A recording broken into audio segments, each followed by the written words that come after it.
warahmatullahi wabarakatuh. Perkenalkan, nama saya Nela Oktarina. Saya berasal dari kelas 2B BKPI dengan NIM 2115029. Baiklah, di sini saya akan menjelaskan mengenai teori kepribadian dalam paradigma behaviorisme John Dollar dan Ni Miller. Baiklah, di sini saya akan menjelaskan mengenai paradigma behaviorisme.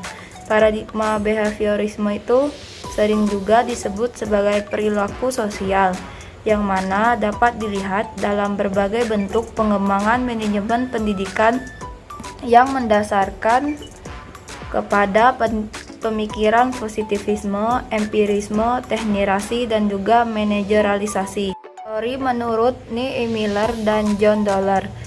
John Dollar dilahirkan di Menasa, Wisconsin pada tanggal 29 Agustus 1900, sedangkan Ni Miller dilahirkan di Milwaukee, Wisconsin pada tanggal 3 Agustus 1909. John Dollar dan Ni Miller keduanya pernah mengabdi di Institute of Human Relations. Kemudian keduanya melakukan sebuah gagasan teori yang nantinya sangat berpengaruh besar di bidang psikologi yang dikenal dengan teori stimulus respon. Kemudian teori ini berkaitan dengan teori belajar. Dari teori yang ditemukan oleh Dollar dan Miller tersebut, mereka beranggapan bahwa kebiasaan atau habit merupakan salah satu elemen dalam struktur kepribadian. Kemudian bagaimana Dollar dan Miller menjelaskan dinamika kepribadian, perkembangan kepribadian, serta tingkah laku abnormal. Kemudian terdapat struktur kepribadian, di mana dalam struktur kepribadian ini terdapat kebiasaan yang merupakan satu-satunya elemen dalam teori Dollar dan Miller, yang merupakan ikatan atau asosiasi antara stimulus dengan respon yang relatif stabil dan bertahan lama dalam kepribadian, tergantung pada peristiwa unik yang pernah dialami atau dirasakan oleh individu yang bersangkutan tersebut. Struktur kepribadian ini hanya bersifat sementara karena dapat berubah apabila individu tersebut mendapatkan pengalaman baru keesokan harinya. Selain itu, mereka juga mempertimbangkan dorongan sekunder seperti rasa takut sebagai bagian dari kepribadian yang relatif stabil. Jika dibandingkan dengan kebiasaan dan dorongan sekunder, dorongan primer dan hubungan stimulus respon yang bersifat bawaan atau innate menjadi tidak begitu penting karena dalam pembentukan struktur kepribadian, sebab keduanya merupakan bawaan umum seseorang yang tidak membentuk keunikan pada seseorang tersebut. Selain itu juga terdapat dinamika kepribadian. Di dalam dinamika kepribadian terdapat satu motivasi dorongan. Dollar dan Miller memusatkan perhatiannya dan kecemasan atau dorongan. Dorongan sekunder berdasarkan dorongan seperti rasa takut, cemas, dan juga gelisah.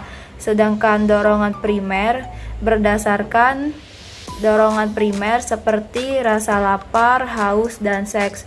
Dollar dan Miller juga berpendapat bahwa bukan hanya dorongan primer yang diganti oleh penguat sekunder, tetapi penguat yang primer ternyata juga dapat diganti dengan penguat sekunder. Misalnya, senyum orang tua secara bijak terus-menerus dihubungkan dengan aktivitas pemberian makanan, penggantian popok, dan aktivitas yang memberi kenyamanan lainnya. Senyum akan menjadi penguat sekunder yang sangat kuat bagi bayi hingga ia dewasa nanti.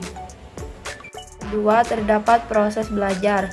Orang yang belajar seharusnya merasa terdorong karena untuk melakukan respon dan harus dihadiahi karena telah memberikan respon pada waktu isyarat itu muncul.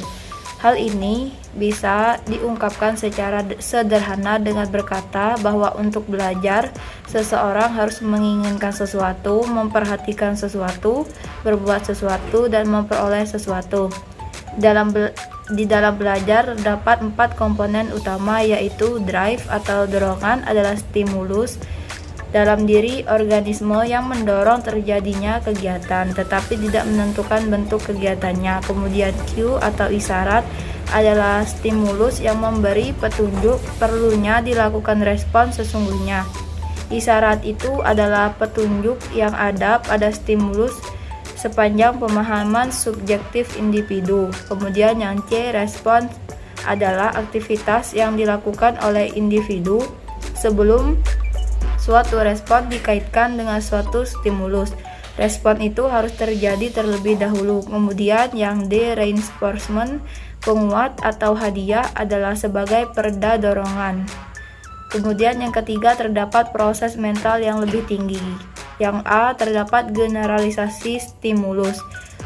Adalah semakin mirip stimulus lain itu dengan stimulus aslinya, maka peluang terjadinya generalisasi tingkah laku, emosi, pikiran, atau sikap semakin besar. Kemudian yang B, terdapat reasoning, adalah memberi kemudahan bagi seseorang di mana untuk merencanakan, menekankan tindakan pada masa yang akan datang, mengantisipasi respon agar menjadi lebih efektif. Kemudian yang C, terdapat bahasa, ucapan, pikiran, tulisan, maupun sikap tubuh, adalah kata yang dapat menguatkan tingkah laku sekarang secara verbal atau kata-kata dengan menggambarkan bagaimana konsekuensi masa yang akan datang. Yang D, terdapat secondary drive, adalah stimulus atau Q yang sering berasosiasi dengan kepuasan dari dorongan primer, yang kemudian dapat menjadi reinforcement, penguat atau hadiah sekunder. Semua dorongan sekunder dapat dianalisis asosiasinya dengan dorongan primer tersebut. Model konflik menurut Dollar dan Miller, konflik dapat membuat seseorang tidak dapat merespon secara normal. Ada 3 bentuk konflik.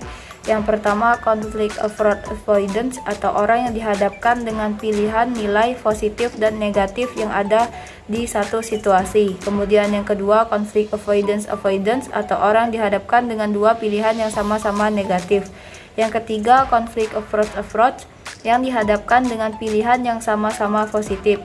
Dari ketiga bentuk konflik tersebut dapat mengikuti 5 asumsi dasar mengenai tingkah laku, yaitu yang A, kecenderungan mendekat atau gradient of approach, kecenderungan mendekati tujuan positif semakin kuat kalau individu semakin dekat dengan tujuannya itu. Kemudian yang B, kecenderungannya menghindar atau gradient of avoidance, di mana kecenderungan menghindar dari stimulus itu semakin kuat ketika orang semakin dekat dengan stimulus negatif tersebut.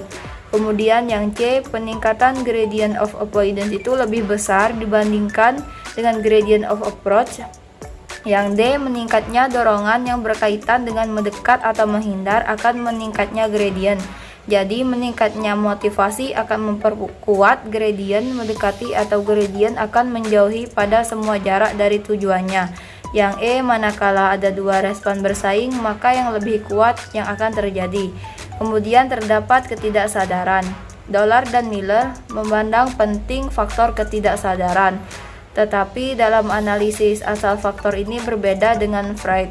Dollar dan Miller membagi isi-isi ketidaksadaran menjadi 2, yaitu yang pertama, ketidaksadaran yang berisi hal yang tidak pernah disadari, misalnya stimuli, drive, dan respon yang dipelajari bayi sebelum bisa berbicara, sehingga tidak memiliki label verbal, serta apa yang dipelajari secara nonverbal dan detail dari berbagai keterampilan motorik.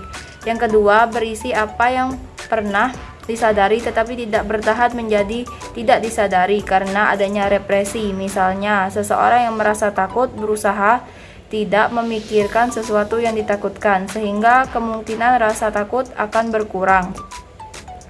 Pengembangan kepribadian. 1. Perangkat bawaan respon sederhana dan primary. Contohnya, proses bayi yang memiliki 3 repertoire primitif yang paling penting, yaitu A. Bayi memiliki refleks yang spesifik, kebanyakan berupa respon tertentu terhadap stimulus atau kelompok stimulus tertentu. Yang B. Refleks bawaan yang dimiliki kecenderungan respon tertentu terhadap situasi stimulus tertentu sebelum melakukan respon lainnya. Yang C, dorongan primer, stimulus internal yang kuat dan bertahan lama, yang biasanya berkaitan dengan proses fisiologis. Dorongan ini memotivasi bayi untuk melakukan sesuatu, tapi tidak menentukan aktivitas spesifik apa yang harus dilakukan. Yang kedua, konteks sosial. Kemampuan memakai bahasa dan respon isyarat sangat dipengaruhi oleh konteks sosial di mana seseorang itu berkembang. Seseorang dapat berinteraksi dengan lingkungannya berkenaan dengan bagaimana menghasilkan simbol komunikasi verbal serta bagaimana memahami simbol verbal dari orang lain. 3. Terdapat situasi pembelajaran. Dollar dan Miller mengemukakan 4 hal yang mudah menimbulkan konflik dan gangguan emosi. Yang pertama yaitu situasi makan atau feeding situation, di mana situasi pertama yang banyak mengajarkan sesuatu. Situasi pemberian makanan yang memuaskan menjadi dasar belajar sikap sosial dan cinta. Yang B, pendidikan kebersihan. Belajar mengontrol proses urinasi dan defaksi merupakan tugas yang kompleks dan sulit bagi bayi. Toilet training dianggap sangat penting bagi banyak orang tua.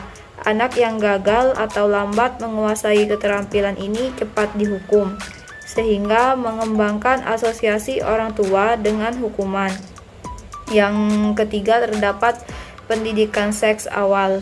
Orang tua yang menanamkan pendidikan seks dalam diri anak akan membuat anak tidak merasa cemas dan merasa berdosa karena telah melakukan masturbasi. Yang keempat, terdapat pengendalian marah dan agresi. Apabila anaknya marah, orang tua terkadang sering ikut marah atau bahkan mengamuk, menghukum, sehingga terkadang anak belajar menekan rasa marahnya.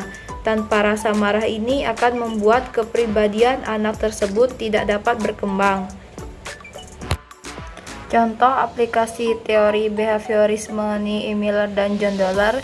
Misalnya, ada 3 cara yang biasa dipakai orang untuk melakukan represi agar tidak muncul pikiran-pikiran yang dapat menimbulkan kecemasan. Yang pertama yaitu memberi nama lain atau mislabeling. Misalnya, kehilangan uang dalam jumlah besar dikatakan sedikit. Kemudian yang kedua, respon pengganti atau respon substitution. Misalnya, kecelakaan membuat kaki seseorang menjadi pincang dan gerak dengan berjalan diganti dengan gerak naik motor tanpa mengenal lelah. Yang ketiga, terdapat tidak memikirkan atau not thinking. Misalnya, marah karena difitnah, tidak memikirkan fitnahan tersebut. Selain itu juga terdapat psikoterapi. Dollar dan Miller memakai kondisi dan prosedur kondisi terapeutik konvensional. Terapis bertindak sebagai guru dan pasien sebagai siswa. Misalnya yang A, displacement adalah merubah arah impuls yang dicegah agar tidak diekspresikan baik dalam peristiwa eksternal maupun internal yang respon bertentangan marah dan takut. Kemudian yang B, sublimasi adalah energi yang disalurkan ke objek lain dengan drive atau dorongan yang sama. Kemudian yang C, terdapat belajar atau menguasai sistem saraf otonom adalah belajar mempercepat dan memperlambat denyut jantung atau kontraksi usus. Sekian yang dapat saya sampaikan. Apabila ada kesalahan, saya mohon maaf. Saya akhiri.